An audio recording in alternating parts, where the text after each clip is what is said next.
John, tell us about how you actually started the Big Issue off. Well, I started the Big Issue off by meeting a guy when I was 21, when I was hiding from the police in Edinburgh. And we became mates, and then I didn't see him for 20 years, and he'd become a multi-millionaire. In 1990, he was in New York and he saw a street paper called Street News. He bought a copy, he spoke to the vendor, and he liked the idea of bringing a street paper to the UK. And he eventually asked me, because he said I was very much like the people who were selling the paper, because I'd been in prison, I'd been a rough sleeper, homeless, of course, I'd been homeless and all that. So really it was meeting somebody fortuitously at 21 who'd become a multi-millionaire later on, started the body shop with his wife Anita, Gordon Roddick, Anita and Gordon Roddick. So it was a 25-year almost kind of slow burn.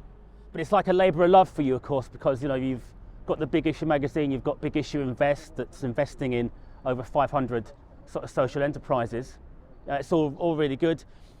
Do you still think there's a need for the Big Issue? It might sound like an obvious question, but I mean... Well, I'd like to think that there wasn't a need. I'd like to think that we could graciously disappear. But I think the problem is that we need it more and more, because there are more people falling into homelessness.